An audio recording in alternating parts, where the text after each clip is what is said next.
What's up, YouTube? This is Thomas from Thomas Invest and thank you for watching. Today I want to talk about Cisco.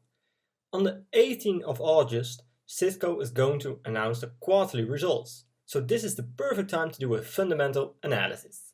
If you're new to the channel, make sure to subscribe to get notified when I'm posting a video. I also appreciate an early thumbs up, which helps me within the YouTube algorithm. For now, let's dive into it. Cisco Systems and Corporations is an American multinational technology conglomerate, headquartered in San Jose, California. In the center of Silicon Valley, Cisco develops, manufactures and sells networking hardware, software, telecommunication, equipment and other high-tech technology services and products. In this chart we see the revenue trend, revenue by product category and revenue by geo segment. We see that 55% of Cisco's revenue is coming from infrastructure platforms and 27% from services. These are the main products. We also see that 59% of the revenue is coming from America, 26% from EMEA. In this chart, we see the dividends paid per share, the buyback over the past 3 years, and the primary use of cash. We see that dividends are increasing every year. They buy back shares every year and they use 51% of the cash to pay down debt. 30% is going to dividends, 13% to share buybacks, and just 2% is going to acquisitions. This tells me Cisco is heavily focused on creating value for the investor. They want to create a healthy business and aren't focusing on growing revenue. So this could be a positive thing and a negative thing. I think it's positive to create value for the investor, but you also need to focus on growing revenue. In this chart, we see the product revenue over the past 3 years. Please notice that the infrastructure platform is going down in revenue since 2018 and that it's representing 75% of its total revenue. Cisco says the infrastructure platforms product category represents our core network offerings related to switching, routing, wireless and data center. Infrastructure platforms revenue decreased by 10% or 3 billion. This was the product area most impacted by the pandemic environment in the second half of fiscal 2020. Applications is going up since 2018, but it's going down since 2019. So I don't think this is very interesting right now. What is interesting is security. It's only representing 9% of the total revenue, but it's growing over the past years. Maybe this could be something that is going to be bigger in the future for Cisco. Now that we know a bit more about Cisco, it's time to start with the fundamental analysis, starting off with the PE ratio. Right now, Cisco has a PE ratio of 23. This is just a little bit too high, so it's a red X, but not by much. I don't see this as a problem right now. Cisco has a profit margin of 21%, so it's a check.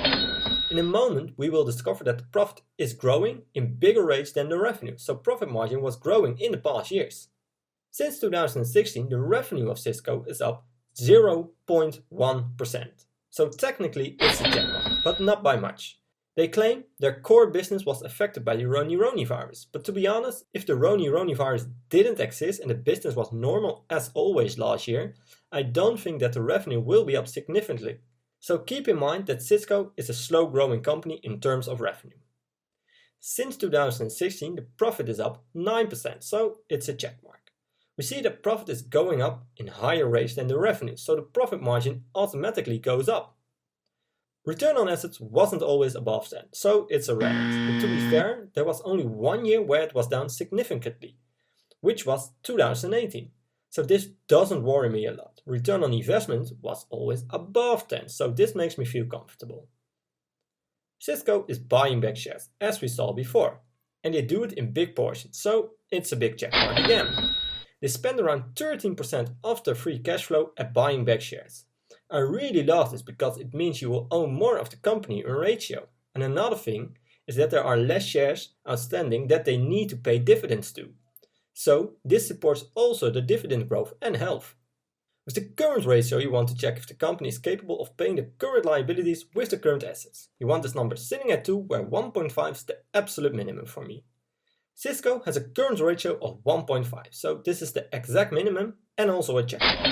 It doesn't worry me a lot that it's around the minimum in the case of Cisco, because it's an enormous company which spent a lot of money to pay down debt, around 51% of the free cash flow. Since 2016, the free cash flow is up 18%. So this is a big check mark again. This is very important for me, and one of the reasons it's going up big time is that they buy back shares, and so they are paying less for the dividends. As always, I will show you 3 stock price targets: a low multiple of 15, a mid multiple of 20 and a high multiple of 25. I think this could be very tricky because all the fundamentals are great except the revenue growth, which is of course very important. Cisco claims that the pandemic made a big impact on the core revenue and is one of the main reasons that the revenue is going down. And that could be the case even when the core business was following the trend line over the past years. I don't think revenue will be up more than 5%. So because of all the other fundamentals, I will stick to the mid multiple of 20. And we see that Cisco is undervalued by 15% right now, and that the fair stock price is around $64. So it's a check. I currently don't own any shares of Cisco, but after reading their 10K file, investor relations and doing my own research, I think this might be a very interesting company. They do everything to reward the investor and use 51% of the cash to pay down debt. But they do need to find a way to increase the revenue in the coming years. The 5G network might be something that could lift up the revenue again, but this is something we have to see in the future. For now, I keep Cisco on my watch list. I think I want to wait for the quarterly results and maybe even a dip so I can enter my position around $45 or $50. I want a bigger margin of safety than we have right now with the mid multiple because revenue growth does worry me a little bit.